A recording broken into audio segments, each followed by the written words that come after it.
Hello बच्चों, good evening. और अब आपके साथ जो है हम लोग यहाँ पे क्लासेस की रिकॉर्डिंग करना शुरू करेंगे, राइट। तो इन क्लासेस की रिकॉर्डिंग में जैसे हमारा टारगेट है क्वेश्चंस की को सॉल्व करना, ज़्यादा से ज़्यादा क्वेश्चंस को सॉल्व करना, ताकि हम लोग अपने मैक्सिमम टारगेट को पूरा कर सकें और मैक्सिमम क्वेश्चन को हम लोग पूरा कर सकें क्लास के लिए, ठीक है। ओके गाइस, कभी भी सबसे पहले आप लोगों को मैं बधाई देना चाहता हूँ कि हमारे दो बच्चों ने परीक्षा पास किया है। आगरा के पढ़ाए हुए छात्र थे, एक लड़की है और एक लड़का है। तो अजीत चौधरी हैं मथुरा से, उन्होंने एसआई का पेपर निकाला है। और एक लड़की है योगी योगी योगी योगी हम लोग उसको बोलते थे, तो योगी ने भी एक सिलेक्शन लिया है। और ये हमारे लिए बहुत खुशी की बात है कि यूपीएससी अपने यहाँ से अभी तक ज्ञात रिजल्ट्स में 2 रिजल्ट आए हुए हैं, राइट। और बच्चों उनके साथ भी हमने यही काम किया था कि अधिक से अधिक क्वेश्चंस की प्रैक्टिस कराना। जितना ज़्यादा क्वेश्चंस की आप प्रैक्टिस करोगे उतना ज़्यादा आपके सिलेक्शन के चांसेस रहते हैं बच्चों, ठीक है। तो इसी प्रोसेस में हम लोग क्वेश्चंस को देखते हैं। देखिए अनुच्छेद 352 के अंतर्गत सॉरी अनुच्छेद 352 के अंतर्गत लागू आपात स्थिति के दौरान निम्नलिखित में से कौन से संवैधानिक उपचार निलंबित रहते हैं। तो बच्चों इसमें जो आंसर होगा आपका वो होगा सी मूल अधिकार निलंबित रहते हैं। क्यों रहते हैं? क्योंकि देखो बच्चों, मूल अधिकार के तहत हम लोगों को बहुत सारी आज़ादी दी गई है, जैसे कि बोलने की आज़ादी, घूमने की आज़ादी, और संगठन बनाने की आज़ादी, या विरोध करने की आज़ादी, या शांतिपूर्ण एकत्रित होने की आज़ादी। तो हो सकता है कि आपातकाल की स्थिति में ऐसा माहौल हो जाए, ऐसी सिचुएशन बन जाए कि जब ये आज़ादी नहीं दी जा सकती है। आपातकाल के दौरान भई आपको पता है आपातकाल 2 स्थितियों में लगता है।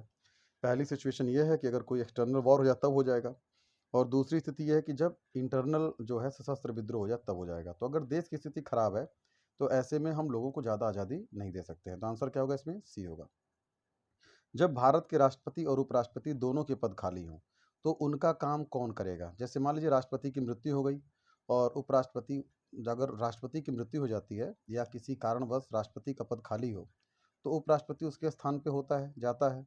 और अगर मान लीजिए इन केस कि अगर उपराष्ट्रपति जो है वो भी अनुपस्थित है तो ऐसी स्थिति में जो भारत का मुख्य न्यायाधीश होगा वो राष्ट्रपति के पद का पदभार संभालेगा, राइट। जिसमें आंसर होगा आपका बी।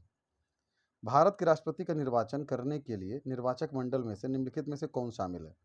तो बच्चों देखो, जब भी भारत के राष्ट्रपति का निर्वाचन होता है तो वहाँ पर 2 लोग शामिल होते हैं, सॉरी 3 सदन के लोग शामिल होते हैं। पहला लोकसभा, राज्यसभा और सभी राज्यों की जो विधानसभाएं हैं उनके सदस्य शामिल होते हैं। लेकिन इसमें जो आप ध्यान रखेंगे कि जितने भी लोग निर्वाचित होते हैं वही लोग आते हैं, मतलब जितने लोगों का इलेक्शन हुआ होता है वही लोग आते हैं। जितने भी लोग नॉमिनेटेड होते हैं या जिनका मनोनयन होता है या जो राष्ट्रपति के द्वारा मनोनीत किए जाते हैं, वो लोग राष्ट्रपति के चुनाव में भाग नहीं लेते हैं। लेकिन वो लोग राष्ट्रपति को जब हटाना होगा तो उसके महाभियोग जैसी प्रक्रिया में वो लोग शामिल होंगे बच्चों, ठीक है। तो अच्छा, इसके बाद अगर हम लोग आगे देखें तो इसमें कौन कौन सा आंसर हो जाएगा? सभी राज्य विधानमंडलों के निर्वाचित सदस्य नहीं, लोकसभा राज्य विधानसभाओं के सदस्य नहीं, लोकसभा राज्य तथा राज्य विधानसभाओं के निर्वाचित सदस्य। इसमें आंसर होगा बच्चों आपका सी। अब अगर हम यहाँ से आगे बढ़ें तो अगर आप देखेंगे तो क्वेश्चन नंबर 213 को देखिए, और यहाँ पर जो है आप देख सकते हैं कि भारत का उपराष्ट्रपति होता है। तो जो भारत का उपराष्ट्रपति होता है बच्चों, तो संविधान में उसके लिए कोई कार्य नहीं दिया गया है। लेकिन भारत के उपराष्ट्रपति का सिर्फ एक कार्य है और वो है राज्यसभा का पदेन अध्यक्ष है वो। यानी कि राज्यसभा में वह अध्यक्षता करेगा, राज्यसभा का सभापति होता है, और उसको तनख्वाह भी उसी बात की मिलती है। भारत के उपराष्ट्रपति का कोई वेतन नहीं है और उसको राज्यसभा के पदेन अध्यक्ष का उसको वेतन भी मिलता है और वही उसका कार्य भी होता है, राइट। अच्छा, एक बात ध्यान रखना है कि जो राज्यसभा का सभापति होता है वो 6 वर्ष के लिए होना चाहिए, लेकिन उपराष्ट्रपति का कार्यकाल 5 वर्ष का ही होता है। तो 5 वर्ष के बाद वह अपने पद से मुक्त हो जाता है। लेकिन राज्यसभा का जो कार्यकाल होता है बच्चों वो 6 वर्ष का होता है, राइट। अच्छा, यहाँ से आगे देखिए, भारतीय संघ के राष्ट्रपति के पास वही संवैधानिक अधिकार हैं जो ब्रिटिश राजा या रानी के पास हैं, यूएसए के राष्ट्रपति के पास है, पाकिस्तान के राष्ट्रपति के पास है, फ्रांस के राष्ट्रपति के पास हैं। तो बच्चों जो वही संवैधानिक अधिकार हैं जो ब्रिटिश के राजा रानी के पास होते हैं, राइट। यानी कि भारत का जो राष्ट्रपति होगा वो केवल जो है नाम मात्र का राष्ट्र का अध्यक्ष होता है। एक्चुअल शक्तियाँ, जो वास्तविक पावर है, वो भारत के प्रधानमंत्री में निहित होता है। तो 214 का जो आंसर होगा वो आपका ए होगा। संघ लोक सेवा आयोग के किसी सदस्य को हटाया जा सकता है। देखो बच्चों, केवल राष्ट्रपति के द्वारा। जो संघ लोक सेवा आयोग के जो सदस्य होते हैं उनकी उनकी जो नियुक्ति होती है वो भी राष्ट्रपति के द्वारा होती है और वो हटाए भी राष्ट्रपति के द्वारा ही जाते हैं। अगर हम यहाँ से देखें, भारतीय गणतंत्र का वो कौन सा राष्ट्रपति था जो सदा धर्मनिरपेक्ष को सर्वधर्म समभाव कहता था? तो बच्चों डॉक्टर एस राधाकृष्णन जो थे, उनका ये विचार था और इसी के लिए इसको कोट किया गया है। अच्छा, राष्ट्रपति द्वारा राज्यसभा के कितने सदस्यों को नामित किया जाता है? देखो बच्चों, अब ये तो प्रावधान समाप्त हो गया है, लेकिन पहले 12 सदस्यों का नॉमिनेशन होता था और ये प्रावधान हमने आयरलैंड के संविधान से लिया था। अगर हम यहाँ से आगे बढ़ें तो भारत का राष्ट्रपति चुना जाता है, राइट? अब ये क्वेश्चन है, भारत का राष्ट्रपति चुना जाता है, तो मैंने अभी आपको बताया था ये क्वेश्चन कि संसद के दोनों सदनों के निर्वाचित सदस्यों और राज्य विधानसभाओं के निर्वाचित सदस्यों के द्वारा। तो इसमें आंसर होगा आपका डी।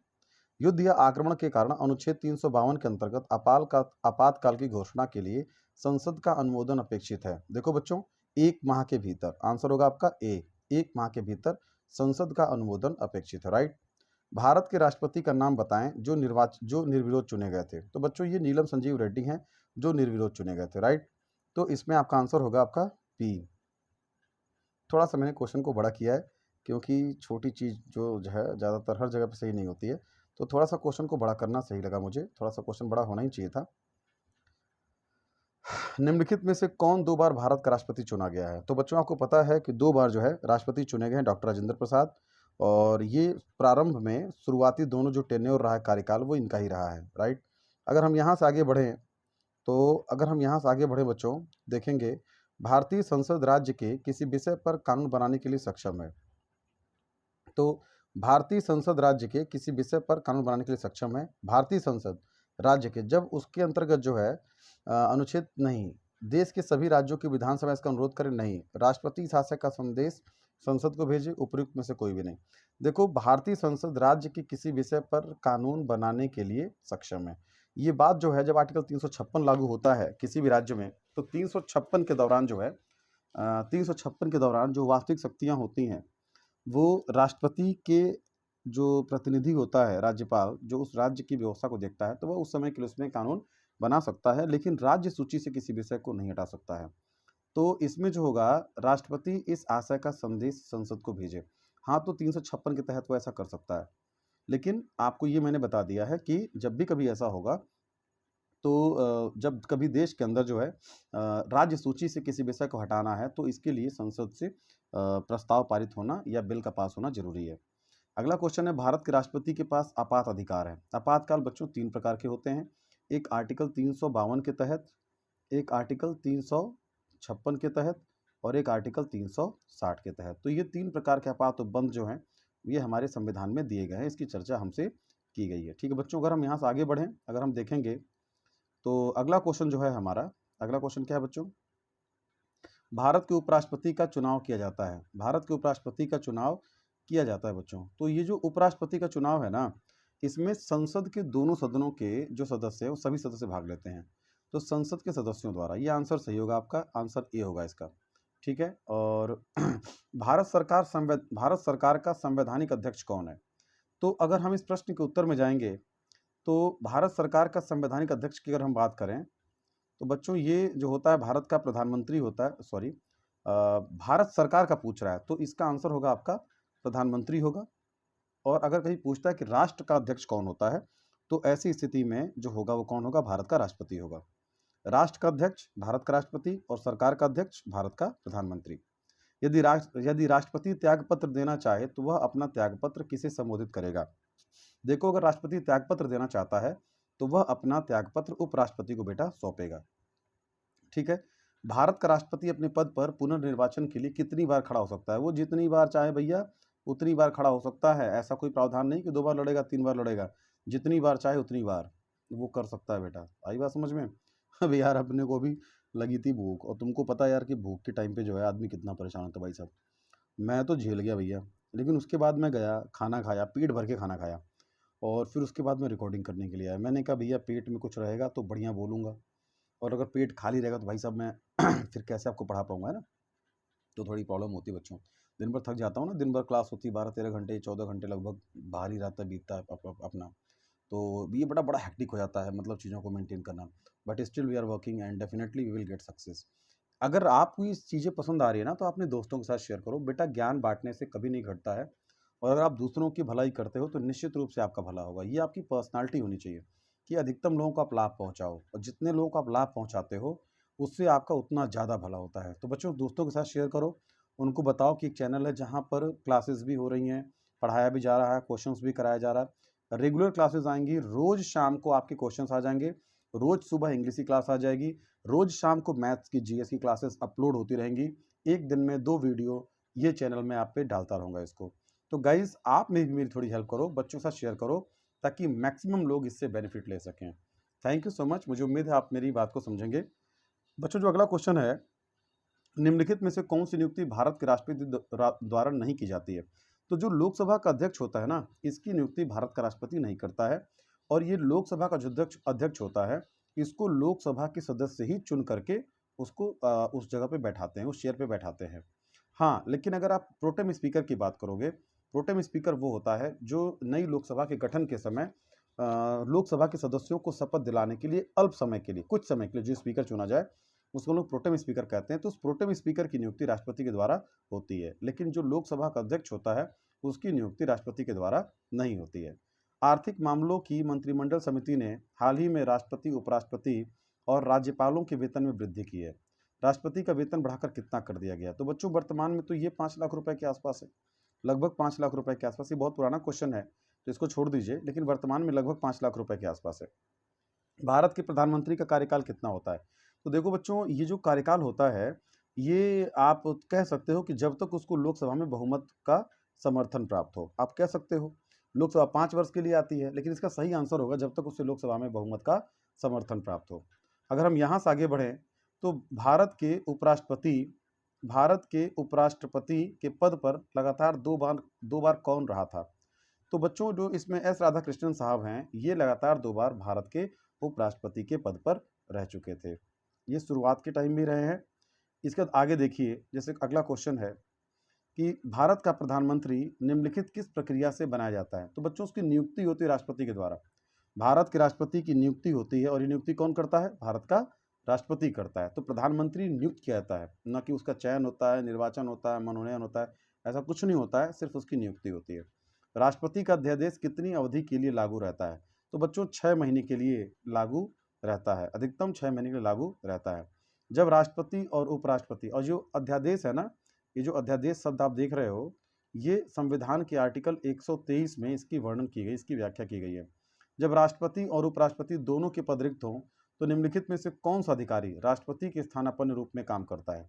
तो बच्चों, इसमें जो होगा आपका आंसर, वो होगा दिल्ली उच्चतम न्यायालय का मुख्य न्यायाधीश। तो इसमें आंसर क्या होगा बेटा आपका? ए।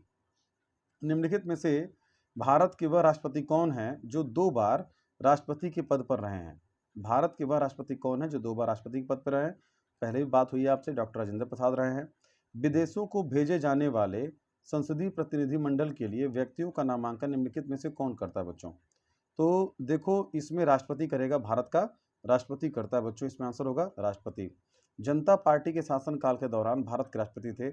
इस प्रश्न का उत्तर मुझे एक बार थोड़ा देखना पड़ेगा, शायद अभी दिमाग से निकल गया है, अभी ध्यान में नहीं आ रहा बच्चों। अगला क्वेश्चन देखिए, निम्नलिखित में से वह व्यक्ति कौन है जो प्रधानमंत्री के रूप में नियुक्ति के समय राज्यसभा का सदस्य था या थी?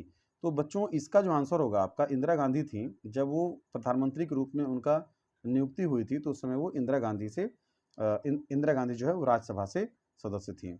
निम्न व्यक्तियों को राष्ट्रपति के पद के ग्रहण करने की शपथ निम्नलिखित में से कौन दिलाएगा? तो निम्न व्यक्तियों को राष्ट्रपति के रूप में पद ग्रहण करने की शपथ निम्नलिखित कौन दिखाएगा? तो भैया, जो भारत का मुख्य न्यायाधीश होता है, वो राष्ट्रपति को उसके पद का शपथ ग्रहण करने को, मतलब उसका शपथ दिलवाता है, उसका शपथ कराता है। भारत के राष्ट्रपति संसद के दोनों सदनों को प्रथम सत्र के प्रारंभ में कब संबोधित करता है? तो देखो बच्चों, भारत का राष्ट्रपति 2 बार संबोधित करता है। पहली बार कि जब प्रतिवर्ष की जो पहली बैठक होती है, प्रतिवर्ष की जो पहली बैठक होगी, उस पहली बैठक में जो संबोधन करेगा वो भारत का राष्ट्रपति करेगा। और दूसरा होता है कि जब भी लोकसभा का चुनाव होगा, तो उस लोकसभा के चुनाव के बाद जो पहली बैठक होगी, उसमें भारत का राष्ट्रपति जो है वो अपना संबोधन करता है। तो ये दोनों चीज़ें इंपॉर्टेंट है। तो इसमें आंसर जो होगा आपका एक और सी दोनों होगा। बच्चों, में टेस्टिंग वीडियो था, अगर आपको पसंद आता है, आप इसको शेयर करते हो, अगर अधिक से अधिक व्यूज़ आते हैं, तो मैं इस तरह की वीडियो कंटिन्यू बनाता रहूँगा। ये 30 क्वेश्चन थे, लेकिन मैं आपको प्रॉमिस करता हूँ कि कम से कम 50 क्वेश्चन की वीडियो मैं आपको देता रहूँगा। आपका Devendra, thank you so much. Guys, इसको शेयर जरूर करना, बच्चों के साथ बताना, और रेगुलर ऐसे क्वेश्चंस मैं आप लोगों को अपलोड करता रहूँगा। ज्योग्राफी के भी डालूंगा, पॉलिटी के भी डालूंगा, मिसलेनियस डालूंगा, करंट अफेयर के भी डालूंगा।